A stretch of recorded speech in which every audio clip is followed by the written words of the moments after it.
ಇನ್ನು ಬಿಜೆಪಿಯಿಂದ ಯತ್ನಾಳ್ ಉಚ್ಚಾಟನೆಯ ಪರ ಮತ್ತು ವಿರುದ್ಧ ಚರ್ಚೆಗಳು ಮುಂದುವರೆದಿದೆ. ಯತ್ನಾಳ್ ಬೇರೆ ಪಕ್ಷ ಕಟ್ಟಲ್ಲ, ಅವರ ಉಚ್ಚಾಟನೆಯನ್ನ ರದ್ದು ಮಾಡಲು ಪ್ರಯತ್ನ ಮಾಡ್ತೀವಿ. ಒಂದೊಮ್ಮೆ ಯತ್ನಾಳ್ ಪಕ್ಷ ಕಟ್ಟೋದೇ ಆದ್ರೆ ನಾವು ಬಿಜೆಪಿಯಲ್ಲೇ ಉಳ್ಕೋತೀವಿ ಅಂತ ರಮೇಶ್ ಜಾರಕಿಹೊಳಿ ಹೇಳಾಯ್ತು. ಆದ್ರೆ ಇದನ್ನ ಖುದ್ದು ಯತ್ನಾಳ್ ಒಪ್ಪಿಲ್ಲ. ಇನ್ನು ಯತ್ನಾಳ್ ಏನಾದ್ರೂ ಮಾತನಾಡಲಿ ತಲೆ ಕೆಡಿಸ್ಕೊಳ್ಳಲ್ಲ ಅಂತ ವಿಜಯೇಂದ್ರ ಅವರು ಹೇಳಿದ್ದಾರೆ. ಕಾಂಗ್ರೆಸ್ಗೆ ಯತ್ನಾಳ್ ಅಗತ್ಯ ಇಲ್ಲ ಅಂತ ಸತೀಶ್ ಜಾರಕಿಹೊಳಿ. ಕಲಬುರಗಿಯಲ್ಲಿ ಯತ್ನಾಳ್ ಪರ ಪ್ರತಿಭಟನೆ ನಡೆದಿದೆ. ಧಾರವಾಡದಲ್ಲಿ ಯತ್ನಾಳ್ ಬೆಂಬಲಿಗರು ಪತ್ರ ಚಳುವಳಿಯನ್ನು ನಡೆಸಿದ್ದಾರೆ. ಯಾವುದೇ ಪರಿಸ್ಥಿತಿನ ಬಿಜೆಪಿ ಬಿಡೋಲ್ಲ. ಬಿಜೆಪಿಯಲ್ಲೇ ನಾವು ಮುಂದುವರಿತೇವೆ. ಯತ್ನಾಳ್ ಅವರು ಬಿಜೆಪಿ ಮುಂದುವರಿತಾರೆ. ನಾ ಬೇರೆ ಪಕ್ಷ ಕಟ್ಟಲ್ಲ, ಬೇರೆ ಪಕ್ಷ ಬಿಟ್ಟು ನೋಡಿ. ರಮೇಶ್ ಜಾರಕಿಹೊಳಿ ಅವ್ರ ಪಾಪ ಅವ್ರಿಗೂ ಅನ್ಯಾಯ ಆಯ್ತಲ್ಲ, ಅವ್ರು ಮಾತಾಡಿರ್ಬೇಕು. ನಾ ಏನು ಯಾರು ಮಾತಾಡೋದಿಲ್ಲ. ನಾ ಎಲ್ಲೂ ಹೋಗಿ ಕೈ ಮುಗಿದಿಲ್ಲ. ನಾ ಕ್ಷಮೆ ಬಿಡು ಮಗ ಅಲ್ಲ. ನಮ್ಮ ಅವ್ರಿಗೆ ಬಹಳ ಫ್ರೀ ಆಗಿದ್ದಾರೆ. ಅವ್ರು ಆರೋಪ ಮಾಡ್ಲಿ ದಾಳಿ ಮಾಡ್ಲಿ ಅದ್ರ ಬಗ್ಗೆ ನಾನು ತಲೆ ಕೆಡಿಸ್ಕೊಳ್ಳೋದಿಲ್ಲ. ನನ್ನ ಜವಾಬ್ದಾರಿ, ನನ್ನ ಕರ್ತವ್ಯ ಪಕ್ಷದ ಅಧ್ಯಕ್ಷ. ಬಲೂನ್ ಊದಿ ಯಾರು ಬಿಟ್ರು ಸರ್, ಈಗ ಅವ್ರ ಉಚ್ಚಾಟನೆ ಆದ್ರೂ ಇವ್ರು ಹೋಗಲ್ವಂತ ಅವ್ರ ಜೊತೆ. ರಮೇಶ್ ಜಾರಕಿಹೊಳಿ, ಹ್ಞೂ ಸರ್. ರಮೇಶ್ ಜಾರಕಿಹೊಳಿ ಲೆವೆಲ್ ಏನು, CM ಲೆವೆಲ್ ಹಿಂಗಂದ್ರೆ ಸರ್ಕಾರ ಅಲ್ಲಾಡಿಸ್ಬಿಡ್ತಾರ ಅವರು.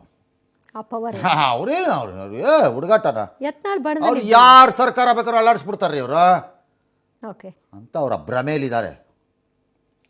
ಹೋಗ್ರಪ್ಪ, ಗೆಳೆಯರಂದ್ರೆ ಇಷ್ಟೇನಾ? ಅಷ್ಟು ಜೊತೆಗೆ ನಿಂತ್ಕೊಂಡು ಇವ್ರ ಪರವಾಗೆಲ್ಲ ಓಡಾಡಿದ್ರು. ನನ್ನ ಜೊತೆಗೆ ಒಂದು 4 ದಿನನಾದ್ರೂ ಹೆಜ್ಜೆ ಹಾಕೋದ್ ಬೇಡವಾ? ಯತ್ನಾಳು ಬಿಜೆಪಿಯಲ್ಲೇ ಇರ್ತಾರೆ, ಹೆಂಗ್ರೇ ಇರ್ತಾರೆ. ಅದನ್ನ ಪಕ್ಷ ಅವ್ರನ್ನ ಇರೋ ಹಂಗೆ ಬದಲಾಯಿಸಬೇಕಾಗಿದ್ದು ನಿಮ್ಮೆಲ್ಲರ ಕೆಲಸ. ಪಕ್ಷದ ಒಳಗಡೆ ಅಪಸ್ವರ ತಪ್ಪಲ್ಲ. ನಾನು ಅವತ್ತಿಂದ ಇದನ್ನು ಹೇಳ್ತಾ ಇದ್ದೆ, ಅದು ಬಹಿರಂಗ ಹೇಳಲಿಲ್ಲ. ಅಪಸ್ವರ ತಪ್ಪಲ್ಲ, ಎಲ್ಲಾ ಪಕ್ಷದಲ್ಲೂ ಇದೆ. ನಿಜ, ಅದನ್ನೆಲ್ಲ ಆದ್ರೆ ಅದು ಯಾವ ಲೈನಲ್ಲಿ ಇರಬೇಕು, ಅದು ಇಂಪಾರ್ಟೆಂಟ್. ಅವ ಹುಚ್ಚವ, ಅವ ಬಚ್ಚ, ಅವ ಅಧ್ಯಕ್ಷ ಅಲ್ಲವ, ಅಡ್ಜಸ್ಟ್ಮೆಂಟ್ ಗಿರಾಕಿ, ಅವನ ಅಡ್ಜಸ್ಟ್ಮೆಂಟ್ ಅವ ಅಂತಂದ್ಬಿಟ್ಟು ರಮೇಶ್ ಜಾರಕಿಹೊಳಿ ಹೇಳ್ಬಿಟ್ಟ ತಕ್ಷಣ ಪಕ್ಷಗಳೆಲ್ಲ ಅಲ್ಲೋಲ ಕಲ್ಲೋಲ ಆಗ್ಬಿಡುತ್ತಾ? ರಮೇಶ್ ಜಾರಕಿಹೊಳಿ ಶುಡ್ ರಿಯಲೈಸ್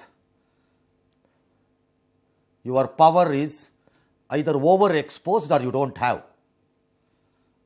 ಒಂದು ಅರ್ಥ ಸುಮ್ಮನೆ ಈ ಥರದ ಬುರುಡೆಗಳು ಬಿಡಬೇಡಿ ರಾಜಕಾರಣದಲ್ಲಿ.